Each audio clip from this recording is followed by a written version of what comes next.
बाबानगर से district bureau chief Jameel Sadi की रिपोर्ट। डिप्टी कमिश्नर जुल्फकार अहमद पूर ने तमाम प्राइस मजिस्ट्रेट्स को हदायत की कि रोजाना की बुनियाद पर इंस्पेक्शन की तादाद बढ़ाएं। रोटी और नान, करियाना आइटम्स, फूड और सब्जियों की सरकारी रेट पर फरहमी यकीनी बनाने पर फोकस किया जाए और दुकानों और रेडियो पर नरकनामे नुमाया जगह पर वाबस्ता होने चाहिए। इस संबंध में ओवर चार्जिंग में मुलविस अनासर को हरगिज बर्दाश्त नहीं किया जाएगा।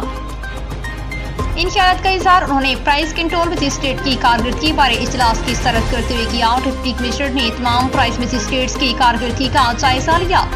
डिप्टी कमिश्नर जुल्फकार अहमद पूर ने कहा कि महंगाई माफी के खिलाफ कार्रवाइयां अमल में लाई जाएं। उन्होंने कहा कि हुकूमत पंजाब की खसूसी हदायत की रोशनी में जिली इंतजामिया प्राइस कंट्रोल मैकेनिज्म पर कमर बस्ता है और महंगाई माफिया का सफाया ही मिशन है, जिसके लिए प्राइस कंट्रोल मजिस्ट्रेट फील्ड में सरगर्म अमल रहे।